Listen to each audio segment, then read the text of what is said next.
The torture has gone through the roof. The dogs just ran off the bed because I am suddenly at 4:30 in unbearable pain. I'm being shown Peter Hawes around my body, my upper body, as I'm lying on my bed, being pointed at by Pauline Thompson's persona to go out the door. It's 4:30 a.m. in the morning. About an hour ago, I was luxuriating in the fact I was not being tortured. I was aware of the personas. I wasn't being tortured. Suddenly, I'm being spoken through, told ridiculous things like my repossession order was stopped because the guy, this Larnakist guy I'm being told who was staying in the place, was quaking in his boots about Robert Perino. It's my house. It's nothing to do with Robert Perino. It's been my house for over 10 years, 13 years. I am in excruciating pain because I'm being tortured. I've now been tortured for over 5.5 years. This is absolutely ridiculous. And I'm being shown Peter Hawes, who's estranged from me for 30 years. All of the time, all around my body. It's sick. I am in excruciating pain. I'm being shushed out. I'm being made to feel it. I'm being shown it in front of me where the TV is in relation to my body. And I'm being made to feel that what I'm being shown on my face. It is unbearable, and someone's getting a kick out of doing this to me, or they wouldn't be doing it to me. I'm being shown Peter doing this. It's clearly as though they were in the room. Who the hell and how the hell are they doing this to me? Universal truth for the 1980s, where I think it's horrendous. I'm being barely audibly. Or it could be a totally different frequency where it was very pointed. Spoken out like that, being told to read email by Margaret Medina's persona. A place where masculinity is only allowed to express itself in very I'm trying to repeat what's happening to me in real time. Have to behave a certain way, and I've got excruciating pain suddenly through the top of my head. I've got like being touched all around my shoulders. To his mother, his entire universe is this very glamorous woman. And so it infects him almost with it's like clockwork. And, it's torture. How can they do this to a human being? How? How? Robert Perino burnt down Grenfell. Why would you want to be like that? And they keep asking him. It's not a sexual thing because he's far too young. It's just, why are you like that? You know, you're no right. They keep saying, and that was how it was. And not literally, but by his behaviours and his associations and the things he doesn't stand up and prevent happening. I've got pain all across the top of my head. I'm in fucking agony.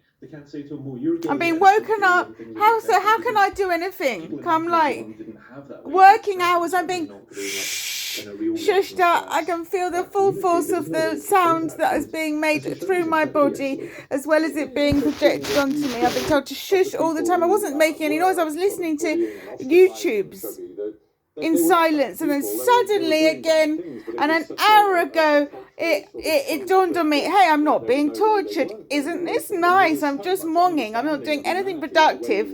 It's just like healing after being tortured before midnight.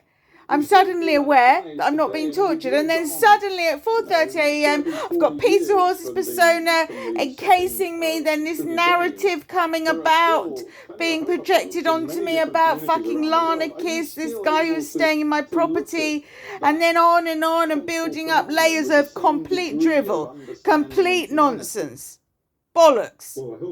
And then I'm aware that it's actually obstructing me suddenly watching my video altogether, and then the pain, and then and I think a lot of what this wet lip shushing. In the 1980s, people didn't know better.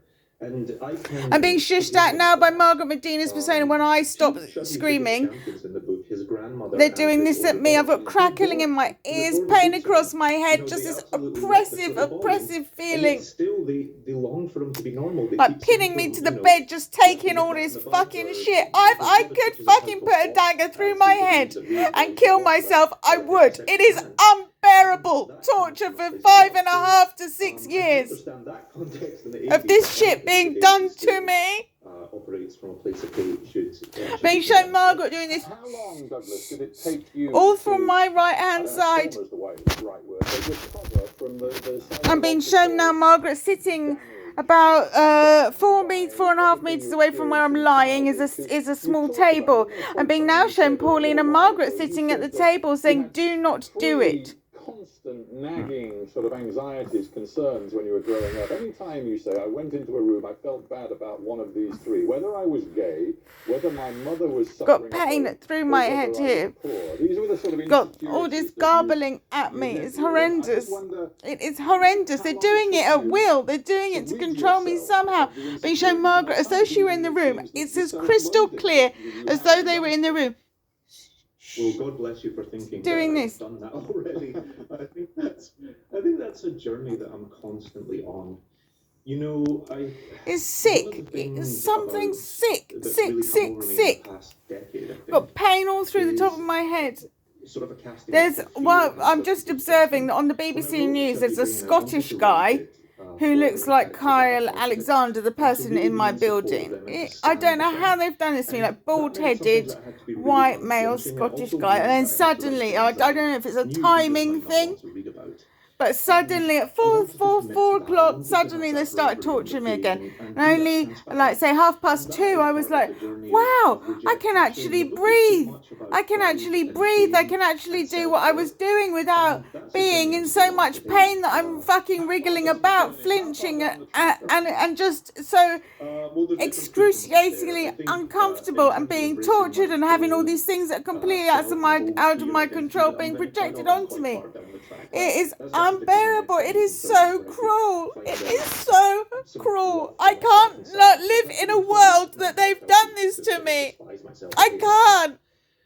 It is sick. It is sick. I've got Margaret right up it close to my ear. Gobbling, making, mouthing. Doing this. You know, and all the time I've said to people who I have known, well, you know, well, do you know anything about this? Is exactly similar to this Sophia Lionette story. And they end up ignoring it. How can you ignore someone saying they're being tortured? My feelings about my mother and my How can you? And then turning around, them so up themselves.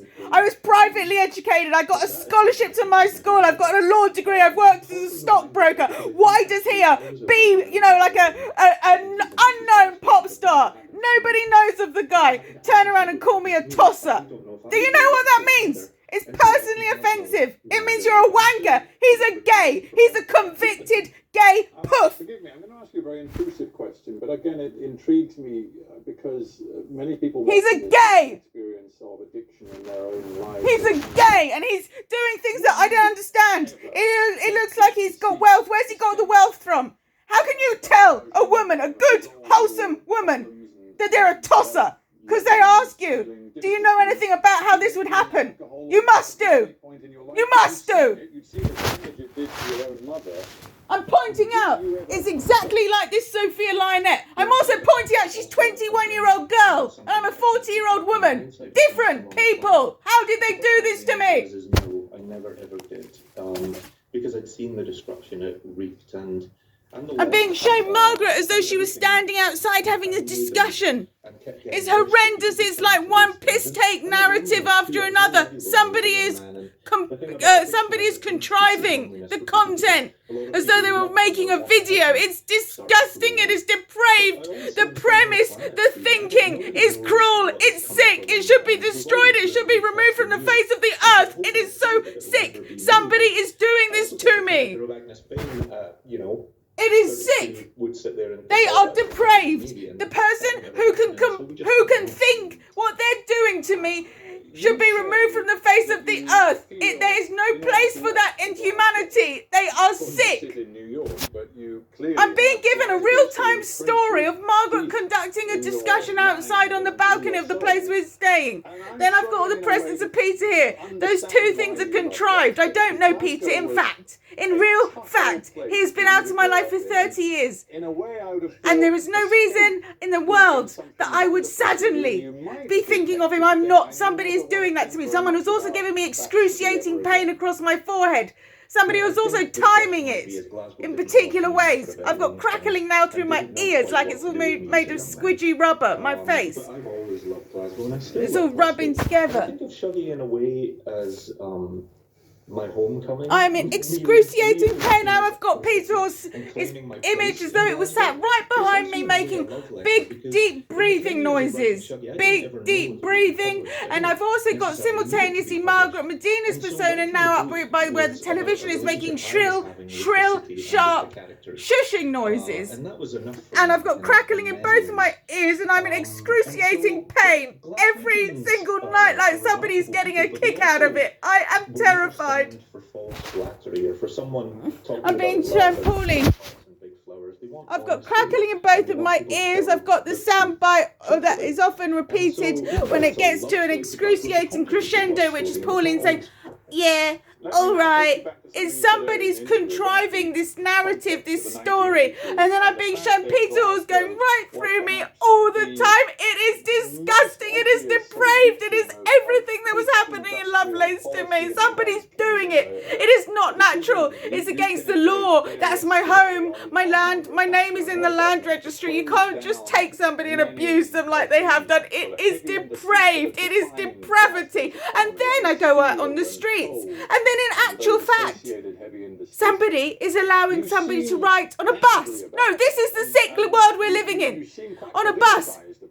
Sexual ealing. Surely people It is today would look back and say, you know what, that on the face of it, prima facie madness that should be going on a bus anywhere. A very different economy, and that, you know, economies. It is absolute madness. People Madness. have to accept It's that their madness. lives They can no longer what be lived. people are going around with no brain in their head. How can people go around on the street looking at some of this stuff and thinking it's normal? It's not normal. It's complete madness. It's it's stupid. It is like no one got a brain in their head. It's madness. Why isn't the first time that they put that on the bus? Why isn't that on the news? Why isn't it? Because these people should be shot. They should burn the BBC down. How can they? Why don't they have it on the news? How can you not? How can you go on the street and see this advert and think that's normal? It's not normal. And that's the importance of the characters, but that's also my role as an author, to stand with the characters, to support them in their truth, and not... I'm in agony. I'm being shown Pauline shushing me. No, why is there not? There's no one thinking. No one's... I've been in agony for 6 years, and horrible things have been done to me that are illegal. But I go out on the street and I see an advert like that. It slaps you between the fucking two eyes. That there's something wrong with people tolerating that. In the arts. Yeah, well, the arts is an interesting way to end that sentence. I think the arts is one of the places where we can... I'm being told to